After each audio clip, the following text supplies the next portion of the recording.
Amazon, for me personally, it's been the best of both worlds. Had I had the opportunity to work at Amazon and then do my startups, I believe we would have been even more successful. If you look at RBS, our charter is to act as the last line of defense and the protector of customer experience. How do you build that culture where you're able to get all of the teams together? Gen Z is a large population that we need to cater to. If you're going to build your future leaders, it's going to come from Gen Z. What are one or two things that you specifically look for? Are you a problem solver? The world needs problem solvers. We need problem solvers. Amazon is truly one of those organizations that gives you that freedom to try, experiment. And the best part is, in Amazon, all those draining parts is taken care of. Welcome to another episode of Amazon Unplugged. Our guest today has been at Amazon for over 10 years. In the last 10 years, he's been trailblazing through complexities of retail world, turning challenges into opportunities and ideas into realities for Amazon. Please welcome Sridhar Kulasekharan, Director of Retail Business Services, Amazon, and also the sponsor for Amazon PWD Affinity Group in India. The vision for RBS is to accelerate Amazon's flywheel by improving customer and brand experiences across Amazon. Sridhar has had a rich and varied career spanning over 30 years. He started as a research scientist. Following this, he reinvented himself as a serial entrepreneur, building tech startups that developed and supported products in enterprise software, banking, and telecom domains.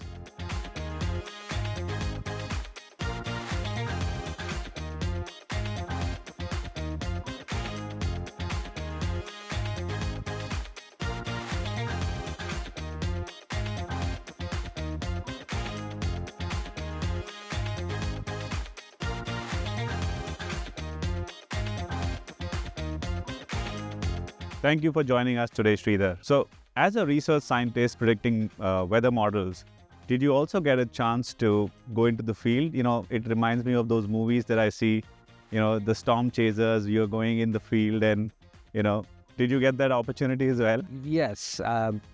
Working in Oklahoma in the climate survey, the entire crowd is a bunch of storm chasers. So Wow. We used to chase storms. There have been some really close calls as part of chasing the storms, and it's one thing to see it in the TV and things like that, but completely different experience when you really experience it. Wow. It's like a train rushing at you and the ground is shaking, and when you look at the size of it, there is no comparison. It's immense, it's huge, it's devastating. One of the things that you don't want anybody to experience. Yeah, I'm sure. Only in the movies it looks so fascinating, but in reality, we are nobody in front of Mother Nature. So Sridhar, from a research science to entrepreneurship and then Amazon, tell us a little about your journey before Amazon. Went to the US for my master's in computer science, and the area that I picked up was large-scale scientific computing, and that led me to a research opportunity as part of my work to solve problems in the weather space. The challenge that is there is it took us 4 hours of compute on a 512 processor Cray to compute 3 hours ahead of time. So I enjoyed the impact that I was driving, and before I knew it was 10 years.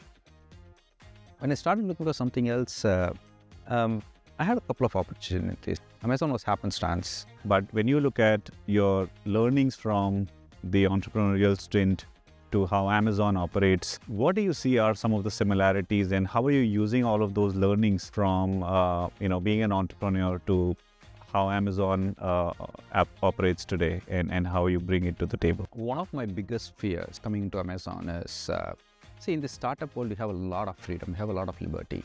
I grew up in an environment where I thrived on the opportunity to experiment, to learn, to try new things and figure out what works and make it happen.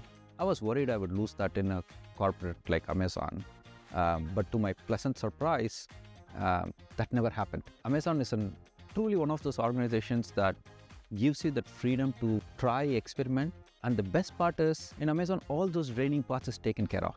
You don't need to worry about that. And that is extremely empowering for you.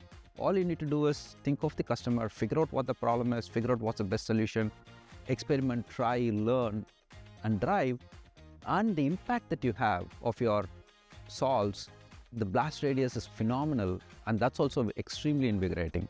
So I would say Amazon, for me personally, it's been the best of both worlds. So you've spent about 10 years at Amazon.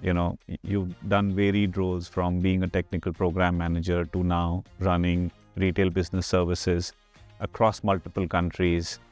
Tell us a little more about what RBS as a business does and what are the problems they're trying to solve. If you look at RBS, our charter is to act as the last line of defense and the protector of customer experience. That's our primary charter. And the reason is store's business is extremely complex with a multitude of highly interconnected, complex systems all working together to meet our customer experience needs. And what happens is each of these systems, they're all highly resilient, highly accurate, and they operate at 99.9% efficiencies and accuracy.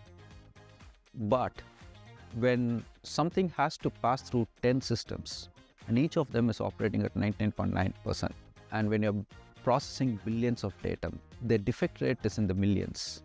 So our role is to figure out how to prevent that. So to do that, we have set ourselves under 3 focus areas. The first one is a team business unit that focuses from selection creation and then making sure the selection is searchable, discoverable, buyable, and fast track. So that's one team.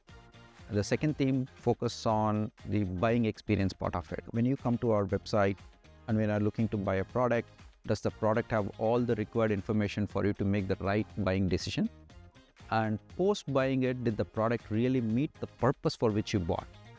Or did you have to return it and things like that? So we look at the buying experience part of it. And the third one is helping our vendors and selling partners succeed on our platform. So those are the 3 focus areas that we have. So you spoke about all of the challenges and of course, there are opportunities. So when you look at how you and your teams are trying to solve for those challenges, how do you ensure the balance between experience versus speed? And how do you ensure that at the end of the day, the speed doesn't get compromised and of course, you have a quality? Because sometimes it can go, in opposite directions. If you have to move fast, you will have to slow down to ensure that accuracy is also a factor. It's baked in our leadership principles, right? What you're talking about is our classic struggle between bias for action and dive deep. Right. Also being able to take right a lot calls. So that's a constant struggle. There is no silver bullet for this. You need to be watching out. Sometimes, again, if I go to machine learning, is it precision or recall, right? So if you want to cover more, you need higher recall, but if you want precision, then recall will suffer. Same balance is there. And it depends on the problem you're trying to solve. Sometimes speed is of essence. Being there, out there, solving the problem right away, even if it's not perfect, is the way to go. Sometimes getting the right solution, because it's a one-way door decision, you need to do that. So the trick is in figuring out how to convert these one-way door decisions into two-way door decisions and move fast. Okay. As long as you try hard to convert those into a two-way door decisions, then you can move faster. And if it's a one-way door, stop. Get it right the first time. That was really helpful to know. And there's a lot of discussion about how GenAI is driving a lot of, not only ease of operating or more intuitiveness or predictability, but how it's transforming different areas. And you've been a big adopter of technology always. And when you look at your function in organization, how are you looking at GenAI in the space that you operate in? I think GenAI has been transformative for us. We are super excited about what we have achieved so far and what we could continue to do. As I said, being the custodians of the customer experience, it's all about finding and fixing defects. So how do you find defects at scale and how do you fix defects at scale? When systems can do that, you lean in with manual interventions to fix it, right? So that's why we have the headcount investments. And that's not a very exciting work. So our focus has always been to reduce that manual intervention. So with pure tech, we are able to solve all deterministic tasks. And we have been early adopters of LLMs and science. So when it comes to non-deterministic, LLMs and science helps us to figure out the non-deterministic part. So that got us even closer to 80-90% coverage. The last part is where you need to generate new data, right? So that requires human intelligence as well. With GenAI, we are able to do that, and that's pushing the boundaries even further. That's one part of the story. The other part of the story is the kind of experience we can bring into our customers. A couple of examples I can share with you is, let's say you want to buy a couch, right? Or a seat. Generally, the dimensions is given as the outer dimensions, right? It's so high and the width is so much, the breadth is so much, the height is so much. That's what you would find. Right. But for you to know if it's going to be comfortable, you need to know what's the seat depth. You need to know what's the thickness of the cushions or the back. What's the lean on it, right? Those things are not generally available when you go shop for a product. And it's impossible for us to get the data at scale. With GenAI, now we are able to, given a bounding box, the length, breadth, and height, and the image of the product, we are able to discern all of these and provide these insights. That's one example. The other example would be, let's say you want to buy a helmet, right? What's the right size for your helmet? How do you know? Right now, it says measure your head circumference. It gives you a set of steps that you need to go through and do that. It's not very intuitive. Now we can generate videos without any human intervention that shows how to measure how-to videos can be generated. So Sridhar, you lead a large team, spread across geographies, across, I would say, even in terms of when you look at Gen Zs in the workforce or people with a lot of experience. How do you build that culture where you're able to get all of the teams together? Set a bold vision. Make sure you have mechanisms that communicates that bold vision throughout your organization. Align your organization towards your vision through a very compelling set of mission statements. And then drive those mission statements through goals. So it's all about mechanisms that we have, and almost everybody in Amazon does that. Yeah. Global organization is culturally diverse.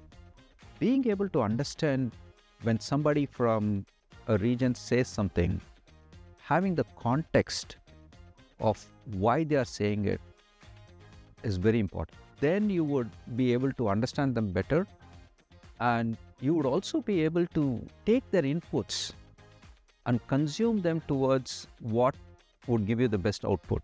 And I think when I look at how when we lead as a leader, and I heard one of the leaders saying, how do you lead beyond your line of sight? And leading beyond your line of sight sometimes is also about, are you listening enough? And what mechanisms, like you mentioned, is how are we listening enough? And how are we ensuring that our vision, our overall communication is, reaching the last line? And the other aspect is also about appreciating the fact that there are different cultures, and being open to create that safe space for them to operate. Can't agree more. I would amplify what you said. It's, as I said, it's one thing to have that vision and mechanisms to drive it down from your end, but the more important thing is to listen from ground up. Yeah. What mechanisms do you have to listen from ground up? We built a tool specifically for this called Discuss. So Discuss is a tool where we, the leadership at RBS, joins a meeting, and the entire organization joins. Whoever wants to join can join. We'll put the topic out there. This is what we are going to discuss today. And you can ask any question, and it's completely anonymous. Wow. The anonymity empowers people to ask questions which they would otherwise not want. And we found that to be very enriching in the kind of questions that comes. And there are multiple instances where the questions opened our eyes to dimensions that we had not thought about. Amazon is all about mechanisms. The other thing that you talked about, again, one is listening, the other one is appreciating the cultural nuances that are there. As a leader, you need to know directs and how they operate, and then account for it. And we have a lot of Gen Z as a population, or a lot of young population now in the workforce. When you look at that particular group of people, do you have any advice, or how do you see that adding both value as well as, how we need to adapt to the ways of working with this new generation that is coming in? Amazon, our business, right, mandates that we have the required diversity, and Gen Z is a large population that we need to cater to. So having them on board allows us to figure out what they want, how they want it, their experiences, what they prefer. So from one perspective, it helps us better serve our customers. On the other side, that's the future generation. If you're going to build your future leaders, it's going to come from Gen Z. Yeah. So you need to start investing, and our organization also has to start imbibing changes so that the new generation is able to help you build your business going forward. And talking about hiring, and I know, RBS continues to hire across, countries and locations. What are some of the kind of roles that you're hiring for in your teams, and what are one or two things that you specifically look for when you're hiring anybody in your team? We are looking to hire tech folks, SDEs, and sciences roles. So that's one role, one side we're looking at. And the other side, we are looking to hire business leaders, people who have a penchant to develop deep acumen on the business. Mm-hmm. And once you develop the acumen, figure out what the problems are. At the end of the day, if the one thing that I look for and when hiring is, are you a problem solver, right? The world needs problem solvers. We need problem solvers. We need people who are able to figure out stay in the problem space long enough to understand the problem deeply, and then develop compelling solutions that would eliminate the problem. So if you look at the ways of working for us, initially it was automate and become more and more efficient. But over a period of time, we had flipped ourselves to say, when you find a problem, you eliminate it first. That which you cannot eliminate, you try to automate. And that which you cannot try to automate, you optimize. Putting elimination first requires people with a very different mindset. Because it's hard, much harder than automating or optimizing. Optimizing is the easiest, automating is next easiest, eliminating is the hardest. You need to know the entire value stream from top to bottom so that you know where the problem is. Then you have to root cause. After root causing, you have to influence, because it's definitely 99% of the time it's outside your realm of influence, right? So you have to work with partner teams. You need to influence them to take up that charter to solve that problem, to eliminate that problem. And most of the asks come in outside of the OP circle, so which means they're not funded for it, so it becomes another challenge. So your ability to dive deep, identify the problem, root cause, provide a compelling value proposition on why it needs to be eliminated, and influencing leaders, all this makes a good problem solver. And that's what we are looking to hire. Hit me up if you want to work on some really challenging, hairy problems that will push the envelope and test you to the core. So we'll move on to, leadership style. Do you have any specific leadership style, or you want to talk about that? My leadership style is what's termed as servant leadership style. The essence of it is I exist to help my team succeed. So that's the gist of it. So what does my team need from me to help them succeed? Yeah. And that's what I follow as my mantra. In hindsight, I think it is a bold, compelling vision that your team can rally around, and empowering your team to go after it. And you step back and see them succeed and help them succeed. Right. Once that's done, then you let them figure out how to do it, and then help or step in when needed. By default, Amazon hires extremely competent people. So trust them to do it. Yeah. And step out of their way and be available to them when needed. That's how I scale.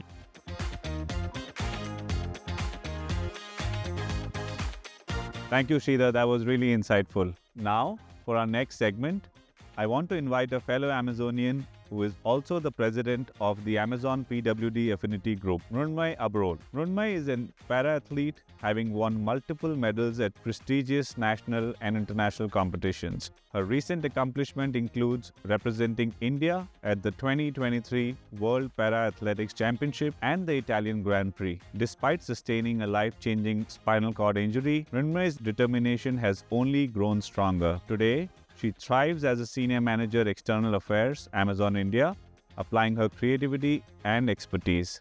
Welcome to Amazon Unplugged, Mrunmaiy. Thanks, Rajeev. It's great to be part of this Unplugged session. We would like to know a little about your background, your story, and then how did Amazon happen to you? So I've lived around 30 years of my life without a disability.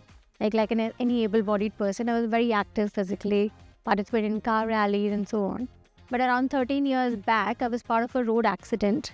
I was traveling with my dad when a truck hit us, and I got a spinal cord injury in my neck despite wearing a seat belt.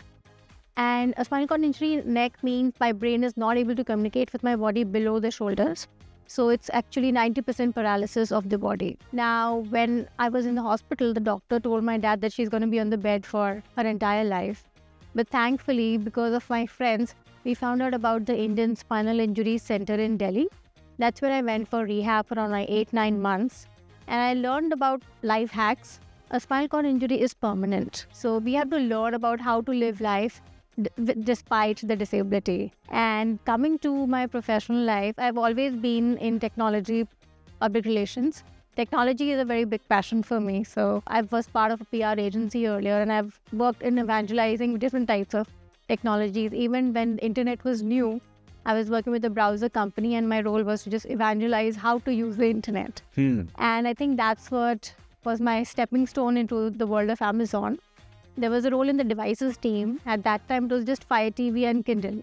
So I thought, why not? But only after I joined, I got to know that the job is for Alexa. And at that time, Alexa was not even launched. And I thought I'm like a perfect candidate to evangelize Alexa because I depend so much on technology and voice to get things done at home. So for the last 7 years, I've been evangelizing Alexa and Echo Smart speakers in India. And I've grown my career in Amazon from being an individual contributor to a team leader. And just last month, I switched role in Amazon as India leader for external affairs for customer trust. Well, thank you, Mrunmaiy, for sharing that. That was really inspiring. So, Sridhar, my next question is to you.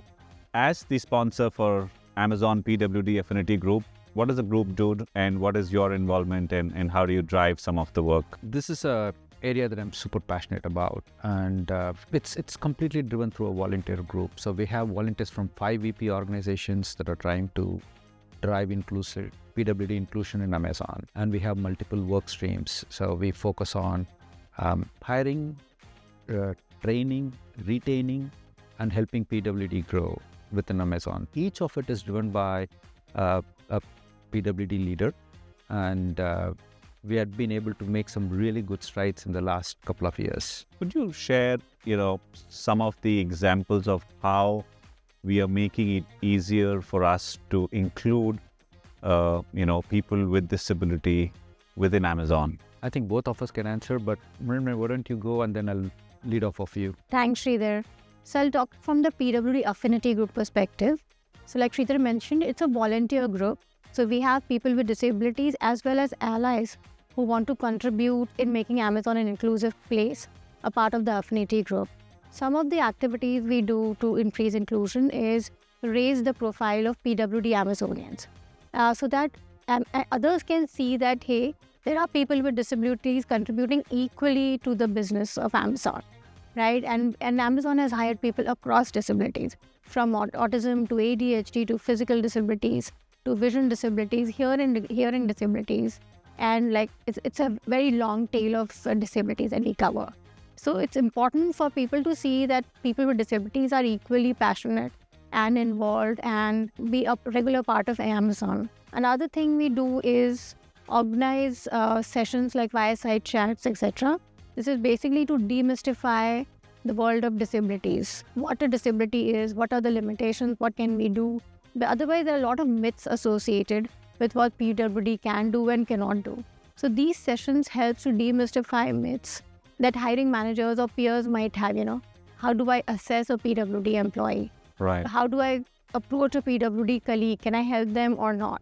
Address these basic questions. Can I ask them about their disability or not? So we try to demystify myths. And another last thing I'd like to highlight is we try to build a safe space or a community of people with disabilities. So we host monthly town halls where PWDs come together and share their experiences.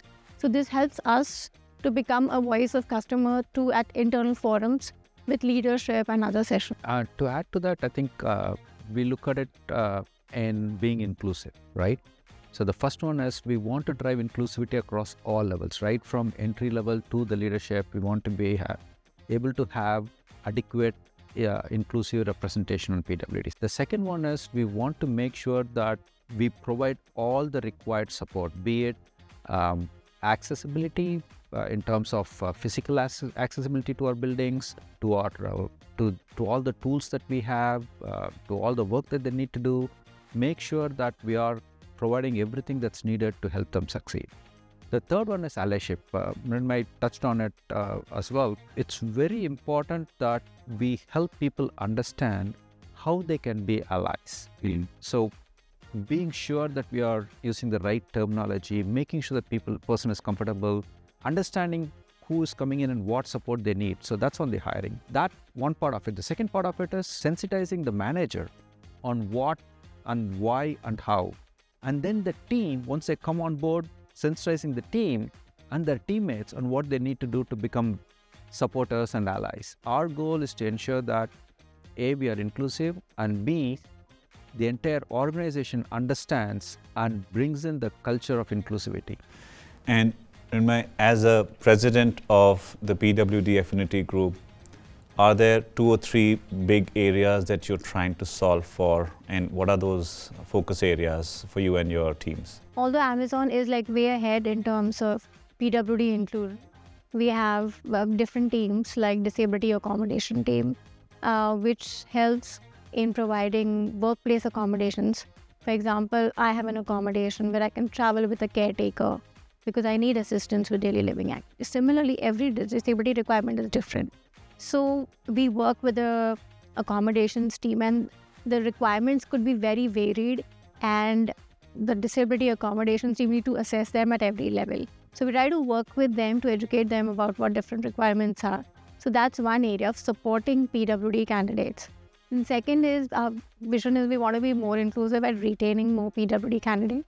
To taking their feedback and cascading it to leadership and the PX3 team, etc. So that how we can make the workplace more inclusive for them, so that we have like a long tail of PWD colleagues there. And Sridhar, do you have any long-term vision for as a sponsor for this group? I think our goal is for Amazon to be the most inclusive place, both in terms of the representation, actual representation, and the environment for our people, for PWDs to not just bring them in, but to shine and thrive and grow. And I think it's very important because at the end of the day, we look at customer obsession, and if we don't understand our customers well, how are we going to solve this problem? So that's our long-term vision, to be the best organization in the world in being inclusive for PWD employees. Thank you so much, Mrunmaiy, for joining us for this session. It was truly inspiring to hear from you in the work that you and your teams are doing and how you're continuing to aspire and inspire a lot of people around. Thank you for having me, Rajeev. So Sridhar, we've reached the last segment. In the first part of that, we will show you some pictures, and we would like to know, what rings the bell when you look at those pictures, and what do you recollect? Okay. Let's look at the first picture. Hey, this is a very proud moment for us when we won the DoorDesk Award given out by Andy in Munich this year. And this is a two-peat for us. This year it was for a product called CAMP, Customer Anecdote Miner. And last year we won it for Sherlock. It's a very proud moment for me and my team, and thank you for surfacing this. And 2 back-to-back DoorDesk, it's a big deal. It is. And for all of those who don't know what DoorDesk Award is, it is one of the highest and the most coveted award. Do look up to what that means. Let's look at the next one. This is a CSR initiative. There is a school that we painted for kids. It's a school run by the Tamil Nadu Police Department. And we went and painted the walls. Thoroughly enjoyed doing it. And did you see a lot of happy faces after that? Very happy faces, the kids. And we had an opportunity to interact with those kids and thoroughly enjoyed it. Okay, the last one. This one is about the Amazon future engineers. I was talking to a whole class of students and encouraging them on what are the kind of career paths they can look at for and how to invest themselves in those career paths. And It's a very young crowd, and we were talking to them about what all the kind of opportunities that they can explore, not just at Amazon, but overall. And another area where I had the most fun talking to kids. Okay, wonderful. We'll move to the next one now. It is a rapid fire.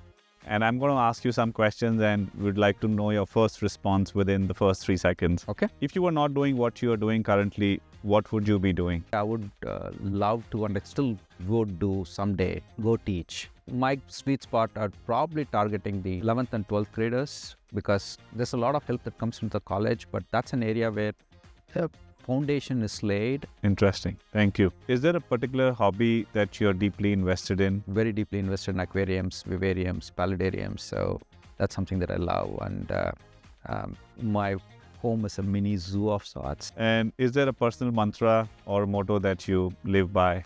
Yes, this is something deep and resonates with me when I was in my early 20s. And then I read a book which said, figure out what you want to be written on your epitaph and live your life like that. Wow, that's deep. Did you figure out what would you want on your epitaph? I want my epitaph to read, here lies a man who gave more than he took. Wow, very deep. Okay, if you have to pick between one or the other, coffee or tea? Coffee? You're a morning person or a night owl? I used to be a morning person, but given my current work schedule, now I'm a night owl. Okay.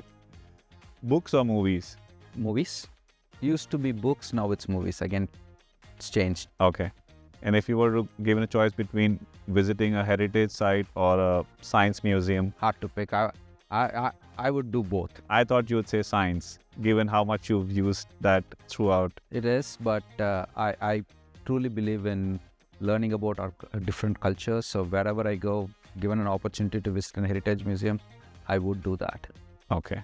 Thank you, Sridhar. That was really fun. And before we let you go, we have a small gift for you from Amazon Small Business, from the Karigar. And this is a gift by women artisans who have made it. Here you go. Thank you very much. Super excited about this. Really appreciate it, Rajeev. Thank you so much. Thank you for joining us today. I really enjoyed my conversation with Sridhar and learning from him. A lot of things resonated as he spoke about his entrepreneurial journey and some of the lessons he got within Amazon. I also was very inspired by Mrunmaiy's journey and some of the insights she shared. I would love to hear from you. What in particular did you learn and did you really enjoy? Let us know about your thoughts in comments, and we would love to know more about what in particular did resonate with you. You can hear Amazon Unplugged at Amazon Music, Spotify, and all of the other channels that you consume your podcast on. Thank you so much.